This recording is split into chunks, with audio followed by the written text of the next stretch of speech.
amado, Deus bendito, obrigado por esse dia, obrigado pelas tuas bênçãos, pelo teu amor, tua misericórdia, por dormirmos e acordarmos bem. Obrigado porque sabemos que as misericórdias do Senhor já se renovaram nesta manhã. O Senhor é bom, cheio de graça e bondade, e nós estamos aqui para louvar o Senhor, para aprender também a tua palavra. O Senhor nos instrui, nos ensina, em nome de Jesus, amém. Meus irmãos, nós estamos a prosseguir no nosso estudo da Confissão de Fé Batista de 1689 e nós chegamos aqui na segunda parte da Confissão de Fé. Vou projetar aí para os irmãos lerem. Okay? E hoje nós vamos falar sobre a obra do mediador. Nós vimos que o capítulo 8 da Confissão de Fé trata sobre cristologia. E a cristologia, ela abarca basicamente dois assuntos: a pessoa de Cristo e as obras de Cristo. Tá bem? E hoje nós já vimos sobre a pessoa de Cristo. Nós chamamos a pessoa teantrópica de Cristo, ou seja, Cristo como Deus e homem. Tá? E hoje nós veremos sobre a obra do mediador, sobre a obra de Cristo. Bom? Ok. É a segunda parte do capítulo 8. Eu estou economizando fala, porque essa semana foi ao dentista, os irmãos sabem. Então estou economizando fala. E mais tarde, se tudo correr bem, vou pregar. Senão o Cristiano já está encaixilhado aí. Amém. Irmãos, eu peço que quem consegue enxergar, que leia aí o capítulo 4, outro irmão leia o parágrafo 4, outro lê o parágrafo 5, outro 6 e assim até o 8, tá bem, irmãos? Por favor. Parágrafo 4, alguém pode ler?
A irmã tem uma boa vista. Nossa. Enxerga bem. Parabéns, irmão. Eu pensei, rapaz, acho que ninguém vai enxergar isso na irmã lá. Os irmãos da frente são indesculpáveis. No dia do juízo, a irmã Ângela vai se levantar e começa a interceder. Vamos lá no capítulo 5. Parágrafo 5. Qualquer pessoa pode ler o parágrafo 5. Senhor Jesus, pela sua perfeita obediência e sacrifício de si mesmo, que ele, pelo Espírito Eterno, uma vez ofereceu a Deus, satisfez plenamente a justiça de Deus, obteve a reconciliação e adquiriu uma herança eterna no reino dos céus, para todos quantos foram dados a ele pelo Pai. Embora o preço da redenção não tenha sido realmente pago por Cristo, senão depois da sua encarnação, contudo a virtude, a eficácia e os benefícios dela foram comunicados aos eleitos em todas as épocas sucessivamente desde o princípio do mundo, nas e através das promessas, tipos e sacrifícios em que Cristo foi revelado e que o apontavam como a descendência da mulher que esmagaria a cabeça da serpente. e como o Cordeiro que foi morto desde a fundação do mundo, sendo o mesmo ontem, hoje e para sempre.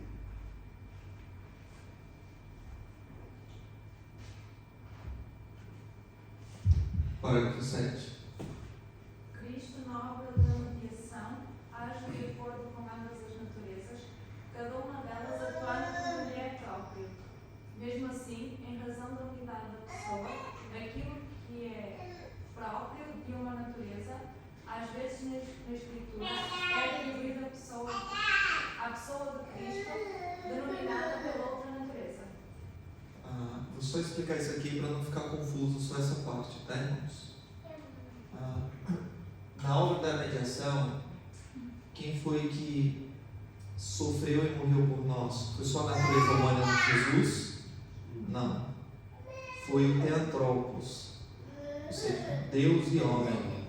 As duas naturezas viveu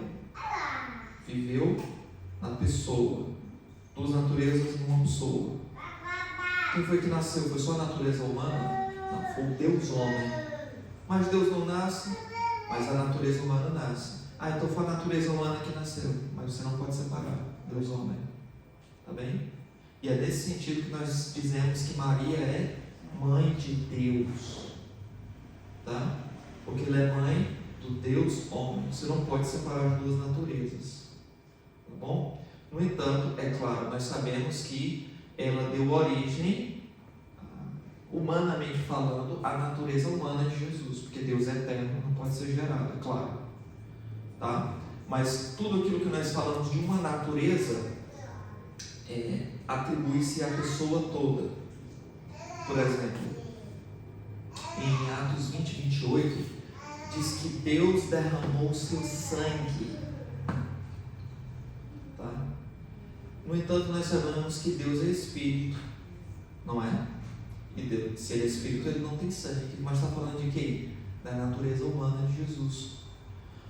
Então, nós sabemos que Cristo derramou o seu sangue. No entanto, tudo aquilo, quando fala-se de uma natureza, está falando da pessoa toda.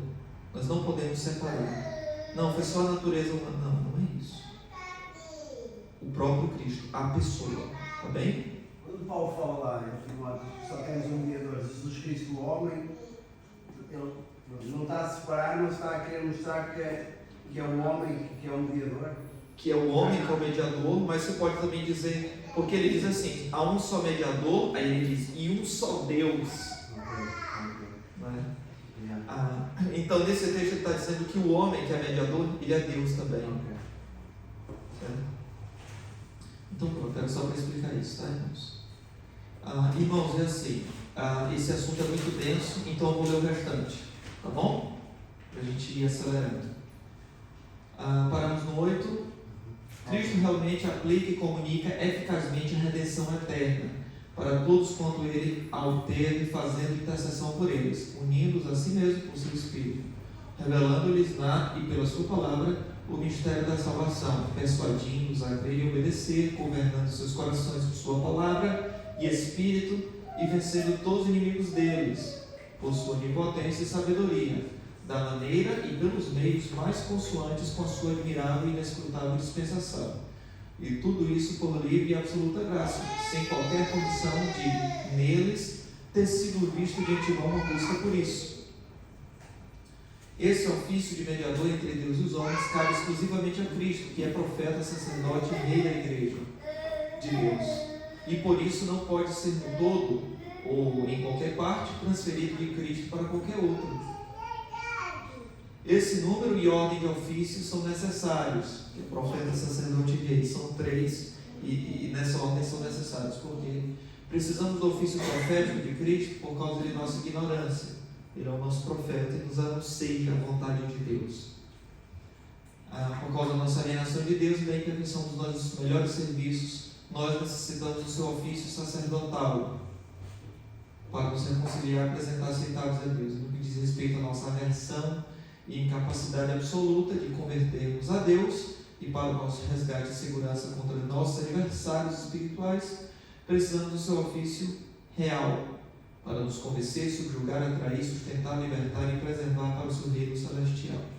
Tá? Então, irmãos, é muito ampla essa parte da confissão, tá bom? Os irmãos sabem que a confissão de fé batista, ela, em algumas partes, ela é uma adaptação da confissão de fé de Westminster, com exceção de momentos quando ela fala de batismo e governo de igreja. Mas não se limita só aí, tá, irmãos? Os batistas particulares, eles fizeram acréscimos em muitas coisas que estavam na confissão de fé de Westminster, porque eles entenderam que eram teologicamente de acordo mais apropriado para aquele momento histórico que eles estavam a passar. Por exemplo, os batistas, eles eram acusados de serem anabatistas, e os anabatistas, eles tinham uma fama de que negavam a obra mediadora de Cristo, tá bom? Alguns negavam o pecado original, de que nós herdamos a culpa e o pecado de Adão, tá? Então os batistas, como eles eram acusados de serem anabatistas simplesmente por causa do batismo, porque os anabatistas também batizavam por imersão, alguns deles, mas todos os anabatistas não batizavam crianças. Então os batistas batizavam também só adultos e não batizavam crianças, a semelhança dos anabatistas, e batizavam por imersão.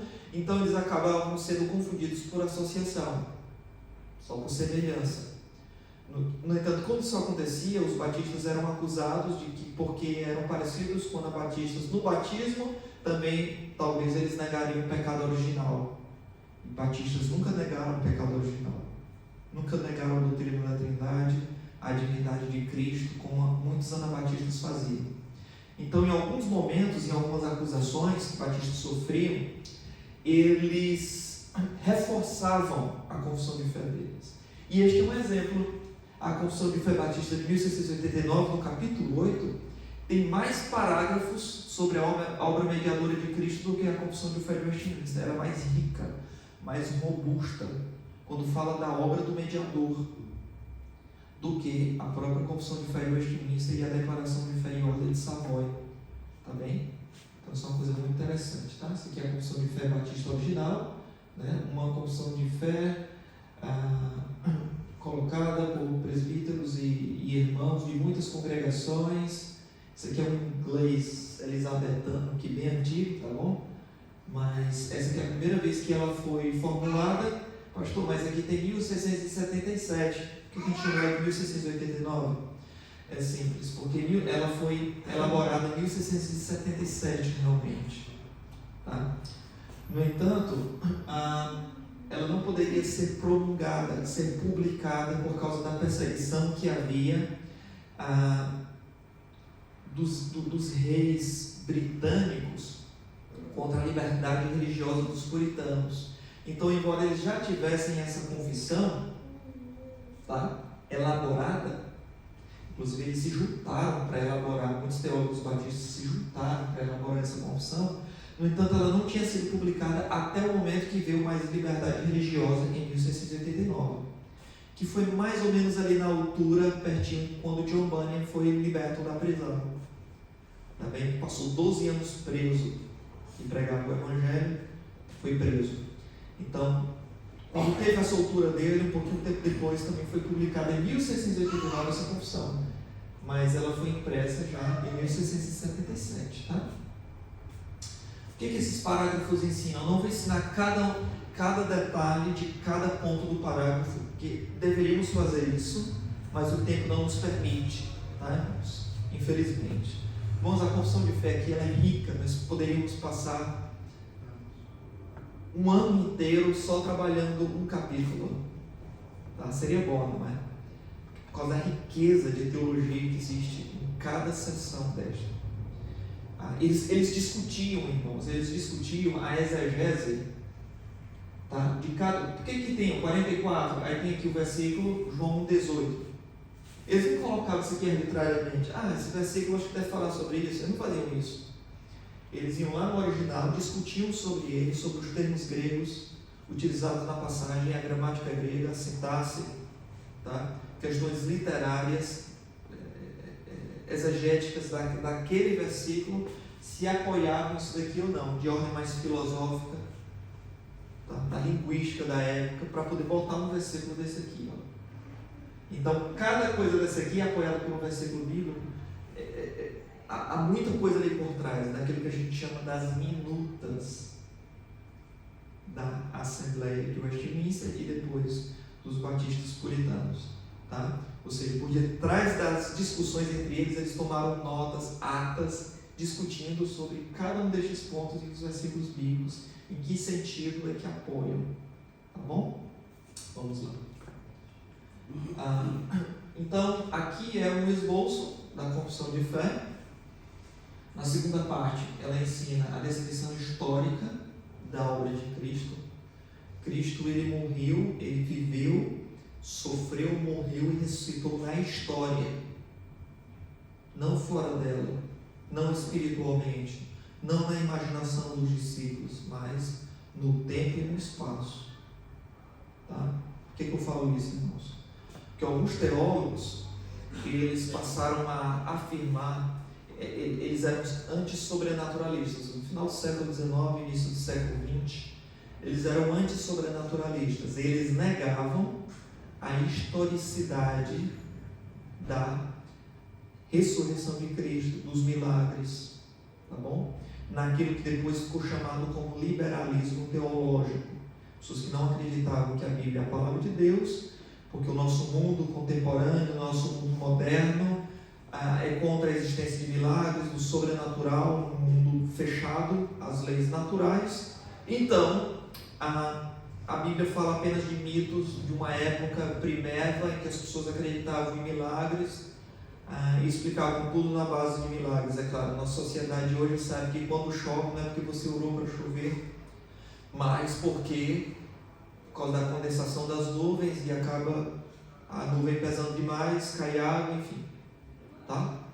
Então é assim que se explicam as coisas hoje para o homem moderno, que não era da mesma maneira nos tempos bíblicos, e por isso, com essa mentalidade moderna, eles tentam esvaziar todo o significado da Bíblia. É claro que existem as causas modernas e as causas naturais mais imediatas, mas antes de tudo está a boa mão do Senhor por detrás das causas naturais. É Deus que faz chover, como a Bíblia diz, não é? Sobre bons e maus. Tá bom? Então, até conta-se na servo de Deus chamado Russell Shedd. Russell Shedd, ele morreu faz alguns anos, faz pouco tempo, e ele foi a maior autoridade do Novo Testamento no Brasil, uma das maiores do mundo, tá? No sentido de que ele entendia muito o Novo Testamento, muito mesmo, o Novo Testamento grego inteiro, ele entendia, era uma coisa impressionante aquilo ali. E ele fez o doutoramento dele na Universidade de Edimburgo, na Escócia, e ele estudou, na altura ainda quando ele era jovem, com a maior autoridade do Novo Testamento da época, chamava-se Rudolf Bultmann. Daqui a pouco nós vamos falar sobre ele, tá bom? E o Rudolf Bultmann, ele negava a historicidade da ressurreição de Jesus. Então, num determinado momento, Bultmann, que era um liberal teológico, estava ensinando em sala de aula sobre o nascimento, os milagres, a morte dolorosa e a ressurreição de Cristo. E quando ele estava ensinando isso para a universidade lá de Edimburgo, a classe inteira de alunos, alguns lá eram pastores, no doutoramento, estavam em lágrimas. Tal era a capacidade retórica daquele homem para dar aula. Mas aquele homem era um liberal. Ele não acreditava nos milagres da Bíblia, no sobrenatural que tem na Bíblia. Para ele, Jesus era filho de um soldado que Maria se relacionou, e o filho adulterino que nasceu daquela relação ali, ela colocou o nome de Jesus, e para desculpar aquilo ali, botou a culpa no anjo, como se fosse sobrenatural. Mas nada daquilo aconteceu como a Bíblia dizia. Bultmann acreditava nessas coisas. Mas quando ele falava do nascimento virginal de Cristo, da morte e da ressurreição, ele falava de tal maneira que as pessoas choravam. E uma vez o Russell Shedd chegou para ele depois da aula e disse assim: ô Dr. Bultmann, o senhor falou sobre Cristo que ressuscitou, e foi uma coisa tão bela, tão linda, tão tremenda. O senhor acredita na ressurreição de Cristo? E ele disse: é claro, como é que eu posso não acreditar na ressurreição do meu Salvador? Ele dizia isso. E o Bultmann já conhecia aquilo que nós chamamos de misticismo semântico. O que é o misticismo semântico? É quando você fala determinadas coisas e pensando noutras. Tá? Misticismo semântico. E você muda o significado das palavras. E aquela pessoa que lhe ouve pensa que você está falando a mesma coisa que ela, mas na cabeça de quem fala não é. Tá? Então, isso é pecado, né, irmão? Isso é, no fim das contas, é mentira. Tá? E ele diz. Aí o Russell Shedd percebia o que ele queria dizer. Porque o conhecia, já tinha lido os livros dele. Então ele perguntou: não, Dr. Bultmann, eu quero saber assim, o senhor acredita que Jesus morreu no tempo e na história, no espaço e na história? Ah, não, isso daí eu não acredito não. Eu acredito que ele ressuscitou no coração dos discípulos e isso deu para eles um novo ânimo, uma vida melhor para se viver, como um bom exemplo de um bom homem. Ele ressuscitou espiritualmente na pregação dos discípulos, mas não fisicamente, corporeamente. Tá? Ele negava, Bultmann, a historicidade da obra do mediador. Tá bem, irmãos? Tá? Então, nós acreditamos na historicidade da obra de Cristo. Cristo realmente viveu no Oriente Médio, sob a lei, morreu na mão dos soldados romanos, tá? E ressuscitou. Tá bem? Fisicamente, literalmente. Tá bom? Então o parágrafo ensina isso, o funcionamento central da obra do mediador, as antigas comunicações, as duas naturezas se comunicando na pessoa de Cristo, na sua morte e ressurreição, a comunhão misteriosa que os crentes têm com Cristo por obra da redenção, a aplicação eficaz da redenção, da expiação, a posse inalienável, a posse do que Cristo conquistou para nós no Calvário, e as funções necessárias de Cristo como profeta, sacerdote e rei. Tá bom? Nós vamos resumir tudo isso daqui em uma palavra: expiação. Tá? Porque esse parágrafo fala sobre expiação. A obra de expiação exercida pelo mediador. Então, esse parágrafo, essa segunda parte fala sobre expiação. Cristo como expiador, aquele que expia pecados. Tá? O que é expiação? É a obra que Cristo realizou em sua vida e morte para obter nossa salvação. Tá? É uma boa definição simples, clara, objetiva de Wayne Grudem, este irmão aqui. Literalmente um calvinista, né? Vamos lá. Aspectos teológicos. Estou chegando lá, viu, irmãos? Estou chegando lá. Estou chegando lá. Vamos lá. Aspectos teológicos da expiação. Aspectos teológicos da expiação. A causa da expiação foi a causa imediata da expiação. O amor e a justiça de Deus. Rapidamente, alguém em Romanos 3,25 abre para nós.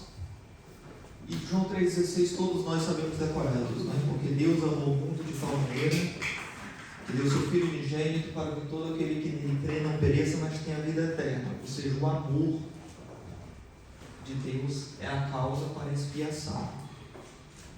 Em Romanos 3,25, que é que diz? Quem Deus propôs no seu sangue como propiciação, mediante a fé, para manifestar a sua justiça, por ter Deus, na sua tolerância, deixado impunes os pecados anteriormente cometidos. Deus propôs na sua justiça. Tá? Então, o amor e a justiça de Deus são a causa. As duas coisas parecem ser conflitantes para nós. Porque Deus, como amor, Ele tem que perdoar pecadores. No entanto, Ele é justo também. E se pecadores eles infringem a lei, Deus justo tem que aplicar justiça. Um juiz simplesmente não pode olhar para o réu e dizer assim: você se arrepende de ter matado uma criança, ter violado uma mulher, ter assassinado um idoso? Você se arrepende disso? E o réu diz: eu me arrependo. Então pronto, você está perdoado, pode sair, pode ir embora. O que é que os familiares da vítima vão pensar desse juiz? Que ele é injusto, não é? E o que é que o réu vai achar? Que o juiz é bom. Então observe que nesse juiz a bondade está excluindo a justiça. No entanto, se o juiz corretamente julgar o réu vai saber que o juiz é justo. Mas onde é que está a bondade em perdoar? É excluída, não é? Observe, irmãos, que a bondade e a justiça, elas é como se fosse uma antinomia, elas são um paradoxo, elas não se encaixam, a não ser em Cristo. Em Cristo, Deus ele puniu a transgressão contra a lei que os homens fizeram. Na cruz, em Cristo, a justiça foi feita. Cristo ele pagou o preço justamente pela transgressão que nós fizemos contra Deus. E quando ele cumpriu a lei, nele nós cumprimos a lei também. E somente depois que ele faz isto é que ele pode agora perdoar os nossos pecados. Por quê? Porque a lei já foi cumprida, o pecado já foi, o preço já foi pago e agora pode ser perdoado. Tá bem? Como dizia John Stott, é na cruz em que você tem a justiça e o amor dando as pazes. É na cruz. Tá bem? A necessidade da expiação. A expiação não era absolutamente necessária. Como assim não era necessária? Porque ninguém poderia, digamos assim, forçar Deus a enviar Jesus para morrer por nós. Não é? Jesus ele não estava obrigado a morrer por nós. Ele vivia muito bem, satisfeito consigo mesmo desde a eternidade. Tá bem? Ele não precisaria vir ao mundo para sofrer e morrer, ser assassinado por nós. Tá? Então, nesse sentido, não era necessário. No entanto, como uma consequência da decisão divina de salvar alguns seres humanos, a expiação, sim, era absolutamente necessária. Lembram-se lá do pacto da redenção, em que as pessoas da Trindade, no plano eterno, estabeleceram de que no tempo e na história, o Pai enviaria o Filho aceitaria a missão, morreria por pecadores, e o Espírito Santo é que aplicaria esta obra do Filho nestes pecadores no tempo e na história, ainda hoje. Então, para que isso acontecesse, era necessário que houvesse expiação. Tá bom? A natureza da expiação. Jesus obedeceu ao Pai em nosso lugar e cumpriu de maneira perfeita as exigências da lei. E a isto, irmãos, nós chamamos por um nomezinho técnico, que é justificação forense, ou justiça imputada também, é uma expressão correlata a esta. A ideia é que Jesus ele morre não só em favor de pecadores, mas ele morre no lugar de pecadores. Tá bem? E ele cumpre todas as exigências da lei de Deus. Não algumas. Não a maioria, a maior parte da lei, mas toda a lei de Deus no nosso lugar. Vamos aqui. As consequências da expiação. Bom, irmãos, em Cristo nós observamos, em Cristo nós observamos, enquanto ele estava em carne aqui no mundo, nós observamos duas coisas, irmãos. Nós observamos que ele foi obediente ao Pai, a própria Bíblia diz isso, né? Ele sofreu, ele foi obediente ao Pai, Hebreus fala isso. Mas também nós observamos na Bíblia dois tipos de obediência, que equivale a uma obediência só, mas ela é melhor explicada de duas maneiras. Primeiramente, houve a obediência ativa de Cristo. O que é obediência ativa? É que Jesus tinha que viver uma vida de perfeita obediência a Deus. Ele tinha que obedecer ativamente, intencionalmente, tinha que obedecer toda a lei de Deus. A justiça aqui humana, tá? É por isso que ele se circuncidou. A circuncisão, irmãos, era uma marca de que você pertencia ao povo, mas também ela expressava externamente a purificação interior do pecado que Deus salvava quando Deus salvava um pecador no Antigo Testamento. A circuncisão ela era um sinal também da purificação do pecado. Mas Jesus não tinha pecado para purificar, mas ele precisava cumprir a lei em relação à circuncisão e todas as demais coisas. Ele foi apresentado no templo. O batismo dele também. O batismo, o próprio João Batista disse: eu que tenho que ser batizado por ti e tu que vens a mim. E Jesus disse: deixa estar, porque é necessário que se cumpra toda a justiça de Deus, não é? E tudo isso, irmãos, ser apresentado no templo, desde que é por isso que nós, que não é o apropriado, teologicamente recomendado, mas eu já vi muitas igrejas a fazer isto, tem um momento de apresentação de crianças. Já viram isso? Apresentação de crianças. Aí traz aqui, os batistas, eles não batizam crianças, claro, por isso que são batistas, mas muitos apresentam criança. Mas onde é que está a igreja no Novo Testamento apresentando criança, irmãos? Me dê um exemplo aí. Nenhum. O que nós temos no Novo Testamento é Jesus sendo apresentado no templo judaico. Então a apresentação de crianças no Novo Testamento é algo próprio do judaísmo. Tá bem, irmãos? Eu sei que é uma prática que todo mundo faz, muitas vezes sem nem questionar, né? Porque está acostumado e sempre faz. Mas, biblicamente, essa é uma prática judaica. Tá bom? Senhor, Diga. sobre a necessidade de Jesus fazer as coisas para cumprir a lei, por exemplo, eu estava lendo algum tempo atrás que algumas pessoas questionavam se Jesus fazia sacrifício no templo, se ele, na cerimônia da Páscoa, ele também levava o cordeiro dele para o sacerdote sacrificar. A Bíblia não fala nada a respeito disso, né? Mas como que a gente tem que entender essa relação aí? Isso.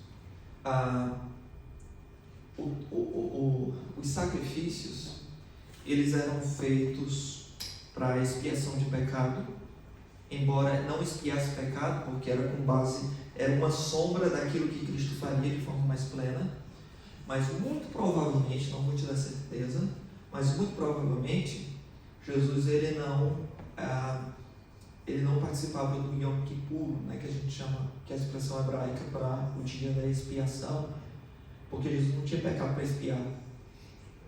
Mas havia outros tipos de ofertas no templo que não precisavam de um pecado para que fossem praticados. Por exemplo, havia ofertas de gratidão também. Então era uma oferta também oferecida no templo, mas não visava expiação de pecado. Talvez Jesus fez esse segundo e não fez o primeiro. Tá bom? Ok. Os pais de Jesus, sim. Os pais de Jesus foi que ofereceram ali duas pombas, não é?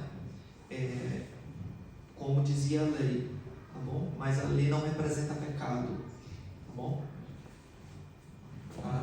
E Jesus também, ele obedeceu passivamente. Ativamente, ele obedeceu quando ele intencionalmente cumpriu a lei. Tá? E cumprir a lei, irmãos, não significa que Jesus obedeceu cada ponto da lei, não nesse sentido, mas de que ele obedeceu toda a lei como um todo. Porque, por exemplo, irmãos, vamos lá. A lei dizia que a lei tem muitos pontos que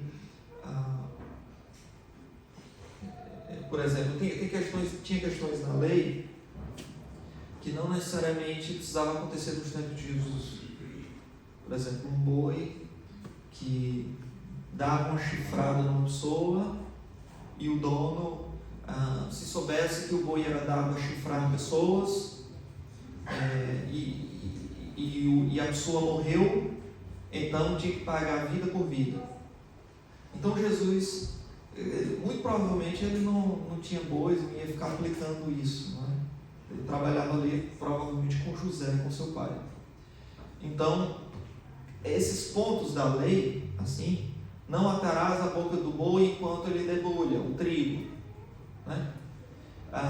Então, Não sei, mas talvez Jesus ele não ficava passando o dia todinho com trigo, passando, debulhando, para poder ele cumprir essa parte da lei, tá? Então, Cristo cumprir a lei não significa de que ele cumpriu fazendo cada parte da lei, mas de que ele obedeceu a lei como um todo. Vocês perceberam aqui a diferença, não é? E ele obedecendo a lei como um todo, sim, em aspectos individuais, podemos dizer que ela toda foi cumprida em Cristo, que a própria Bíblia diz isso, não é? Cristo cumpriu toda a lei em nosso lugar. Vamos lá. Além de obedecer à lei de modo perfeito por toda a sua vida em nosso favor, Cristo tomou também sobre si mesmo os sofrimentos necessários para pagar. Ok, então Cristo obedeceu passivamente ao Pai. Por quê? Porque ele se submeteu à vontade de Deus, tá? Morrendo no nosso lugar. Então ele obedeceu ativamente, cumprindo a lei, e ele obedeceu passivamente, aceitando ser o cordeiro posto em sacrifício. Tá? Vamos passar aqui que temos muitas coisas ainda. Sofrimentos de Cristo. Ele sofreu por toda a vida, desde o nascimento. Tá bom? Cristo ele era pobre, nós sabemos disso, né? Ele nasceu, ele estava numa manjedoura, ele não tinha um berço, ele nasceu numa manjedoura, né, de animais. Ele passou a vida inteira, como ele próprio diz, né, sem onde reclinar a cabeça, não é? E até o seu túmulo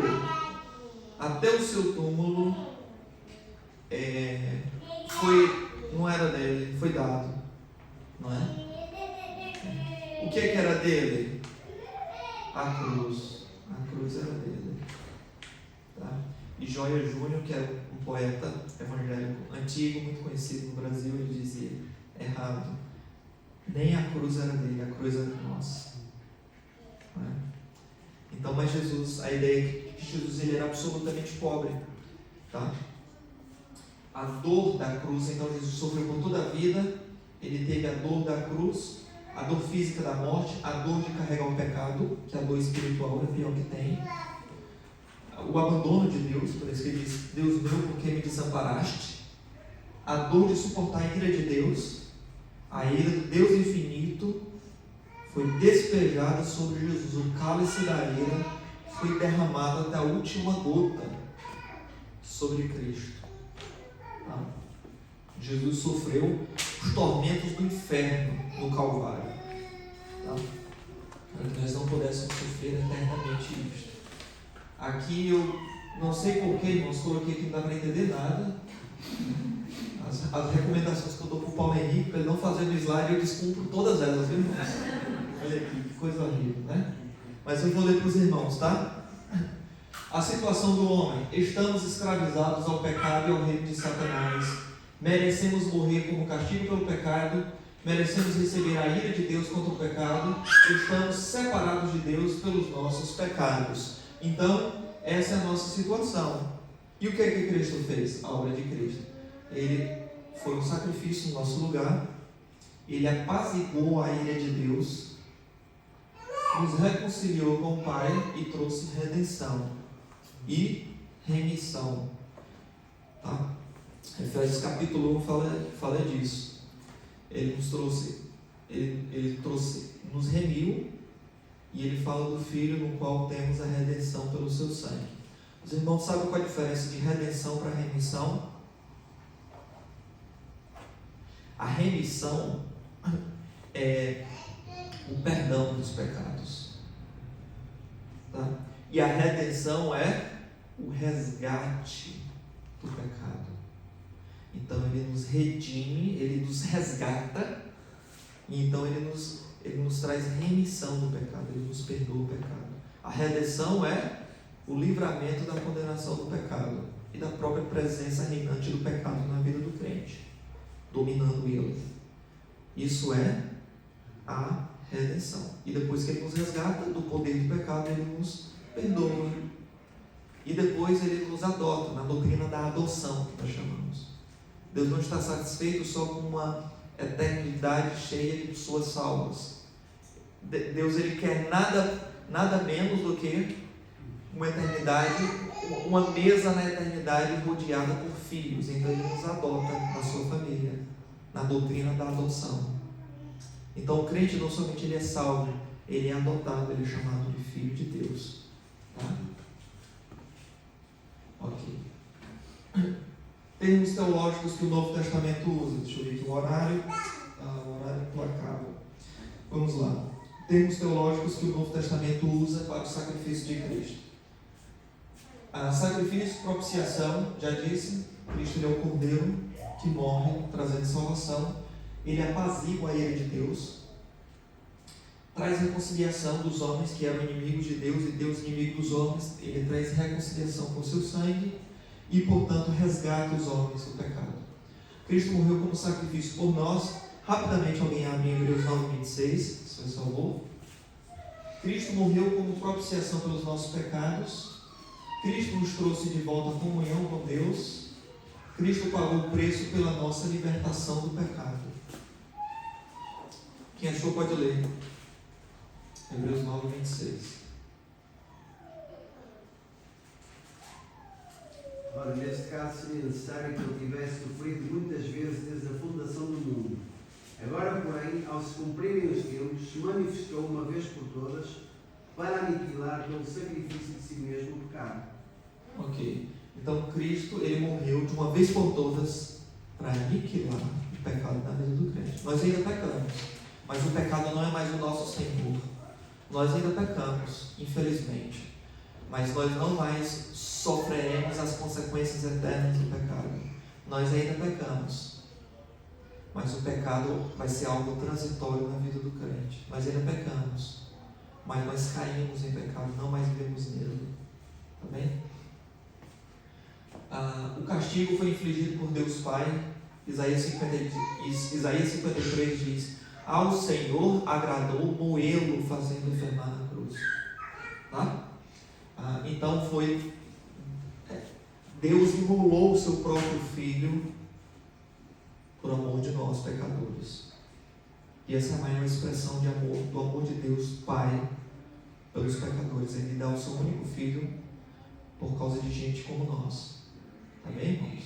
John Piper, é que ele dizia: nunca vai deixar de ser um escândalo o fato de que Deus planeou, desde a eternidade passada, o assassinato premeditado do seu único Filho para beneficiar criminosos. Não é? E ele diz que isso é o Evangelho, está certo? Não é? Isso é o escândalo da cruz. E foi isso que Deus fez. Não é? Fernanda Brum, não gosto muito dela, mas ela fez uma música muito boa, baseada no livro do Max Lucado, também, que eu não gosto dele. Mas os dois estão certos quando eles vão falar sobre a obra de Cristo lá. E então o Max Lucado, ele escreveu um livro que é chamado Ele Escolheu os Cravos, um livro até interessante. E a Fernanda Brum cantou a teologia desse livro, e ela diz: a mão que segurou o martelo era a mão de Deus. Está certo? Não era o soldado romano só ali, era Deus segurando a mão do soldado romano e com o prego atravessando o punho de Cristo contra a madeira. Tá? E nós cantamos aquele hino, não é? Sei que quando Jesus derramou sua vida, ele pensava em mim, ele pensava em ti, ele pensava em nós. É verdade. Era Cristo ali sendo rasgado com um chicote nas costas e fazendo força contra os pés furados, para poder respirar com seus pulmões ali pressionados pelo sangue, e ele pensando no seu nome. É pela Maria, é pelo João, é pelo José, é pelo Nelson, é pelo pastor Evandro, é pelo Rony. Ele pensava no seu nome a cada suspiro de dor que ele dava ali no Calvário. Tá? Então foi Deus que fez isso por amor de nós. Tá? Não foi um sofrimento eterno, porque Cristo não ficou eternamente na cruz, nós sabemos disso, mas foi um pagamento integral. Jesus, ele experimentou a ira eterna naquele momento na cruz. Coisa terrível, irmãos. O significado do sangue de Cristo. Tá? A obra de Cristo está implicada no valor da sua morte. A cruz, ela não demonstra o quão importante nós somos. Tinha um pregador, um coach por aí, dizendo que para Deus demonstrar o quanto você tem valor para Ele, Ele enviou seu próprio Filho porque você vale demais. Na verdade é o contrário. A cruz é a expressão da nossa hediondez. Nós cometemos um crime tão horrível, desgraçado, miserável, que foi pecar contra Deus, que não houve outra alternativa senão o próprio Deus pisar nessa terra aqui para poder nos salvar, porque senão nós estaríamos perdidos para sempre. Tá bom? Então a cruz, ela não demonstra o nosso valor, a cruz demonstra a nossa vergonha, tá? O nosso desvalor, na verdade é isso. Tá bom? É alto preço que a Bíblia chama. Mas há várias teorias sobre a expiação, irmãos. Tem gente que discorda de tudo isso aqui que eu estou dizendo para os irmãos e inventam outras teorias. Uma delas é chamada a teoria do resgate pago a Satanás. A Bíblia diz que ele comprou com alto preço. E ele comprou e pagou a quem? E alguns teólogos na igreja primitiva diziam, por exemplo, Orígenes, Agostinho, infelizmente defendia isso aqui, dizia que o preço foi pago a Satanás, o resgate foi pago a Satanás. E C.S. Lewis também defendia isso aqui. Eu gosto de tudo que C.S. Lewis escreve, eu gosto de ler. Mas ele também defendia isso aqui. Tá? Então, se você assistir ou ler, melhor ler, as Crônicas de Nárnia, você vai ver que em um determinado momento lá, o Aslan, ele está lá sobre a tábua de pedra e ele vai ser sacrificado, não é? Porque existia uma lei, e a própria feiticeira diz isso a Susana, não é? De que para que eles, Susana e os irmãos pudessem ser libertos, não é? E sair ali daquele mundo, era necessário que alguém pagasse aquilo dali, pagasse a ela. E Aslan se apresenta, o leão, não é? Se apresenta como alternativa. Eu pago. E ele é sacrificado para poder pagar a dívida para a feiticeira. Os irmãos lembram desse episódio? Ou só eu que estou aqui? Então, quando o C.S. Lewis ele fala isso, C.S. Lewis ele não era só um literário, né, irmãos? Ele era um teólogo também. Às vezes bom, às vezes ruim. Mas ele era um teólogo também. Então, quando ele faz isso, ele está resgatando a visão de Orígenes e Agostinho, está transformando isso em forma de livro, de coisa, de romance, não é? O gênero literário dele, mas está errado, a Bíblia não ensina isso não, né? Outra teoria é deste distinto e simpático senhor aqui, chamado Charles Finney, e também por um outro chamado Pedro Abelardo, que afirma que Deus não exige o pagamento de um castigo pelo pecado. A morte de Cristo era simplesmente um modo pelo qual Deus mostrou o quanto amava os seres humanos ao identificar-se até a morte com o sofrimento deles. Então, quando Jesus morre, ele está morrendo para poder dizer assim, eu lhe amo demais. A expressão do meu amor está aqui. Pronto, é só isso. E aí você vendo aquilo que Jesus fez, você se entrega para ele. E você é salvo. Está errado, irmãos, nós vimos. Não é? Por quê? Porque ainda falta o preço do resgate ser pago, a justiça de Deus ser satisfeita, porque senão ele é um Deus injusto. Ele vai perdoar e vai deixar de lado os crimes que os homens fizeram? Não. Deus ele tem que ser amor e tem que ser justo ao mesmo tempo. Então essa visão aqui desconsidera a justiça de Deus, está errado. Tá bom? Esse homem aqui, Rudolf Bultmann, era aquele lá que eu vos falei no início, tá? Ele dizia que Jesus ele é a teoria do exemplo, não é? Deus não exige o pagamento de um castigo pelo pecado, mas a morte de Cristo era simplesmente um modo pelo qual Deus mostrou o quanto amava os seres humanos ao identificar-se até a morte com os sofrimentos deles, os pecadores. Jesus é apenas um grande exemplo de líder e moralidade para os homens. É bem parecido com aquela visão anterior, porque os dois não creem no pecado original. Nem Charles Finney, que hoje é tão afamado, as pessoas falam tão bem dele, ele não queria que o homem era contaminado pelo pecado de Adão e essas coisas todas. Ele era um herege. E o Rudolf Bultmann também fala a mesma coisa, mas baseado na teoria do exemplo. Tá? Jesus é um grande exemplo. Quem afirmou isso como herege durante o período da Idade Média, chamado Fausto Socino, liberais teológicos que não creem na morte substitutiva de Cristo, na ressurreição corporal de Jesus, afirma a mesma coisa. Jesus, ele nos salva à medida de que ele dá para você uma vida autêntica, uma nova forma de viver, uma razão existencial para enfrentar os problemas da vida, visto que Jesus enfrentou os problemas da vida, ele é o seu exemplo. Às vezes está mais presente, esse tipo de teologia aqui está mais presente na nossa vida do que a gente imagina. Por exemplo, quando a gente vai para uma livraria, irmão, você já viu uma coisa assim, ó? Jesus, o maior filósofo que já existiu. Já viu livros assim? Jesus, o maior psicólogo que já existiu. Jesus, o maior pedagogo que já existiu. Isso aqui está por trás, irmãos. Jesus não era só um filósofo, um pedagogo, nem mesmo o maior. É Deus encarnado, irmãos. Tá? Deus encarnado. Nada menos do que isso. A teoria governamental, essa visão aqui demonstra, é a demonstração divina do fato de que as leis de Deus foram infringidas. Essa visão diz assim: Deus, ele é um governante e as suas leis foram infringidas pelos homens. Então, para Deus mostrar aquilo que o pecado merece, ele envia Jesus, tá, para morrer em favor dos pecadores, no lugar, pagando o pecado.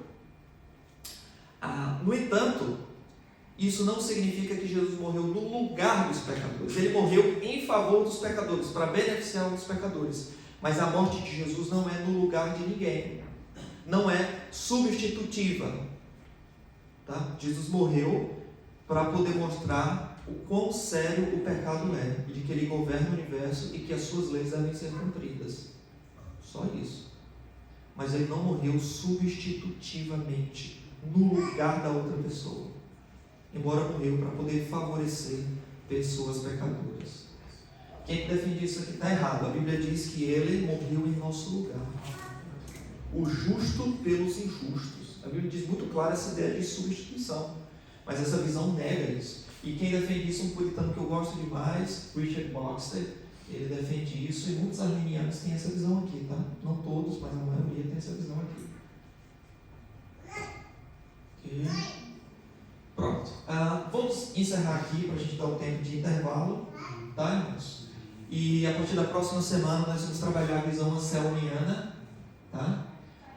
Que é a visão que nós cremos e que já falei no início desta aula. Vamos explorar melhor ela e vamos ver também a questão de por quem Cristo morreu, tá? Quem são os objetos da expiação, os beneficiários da expiação de Cristo, tá bom?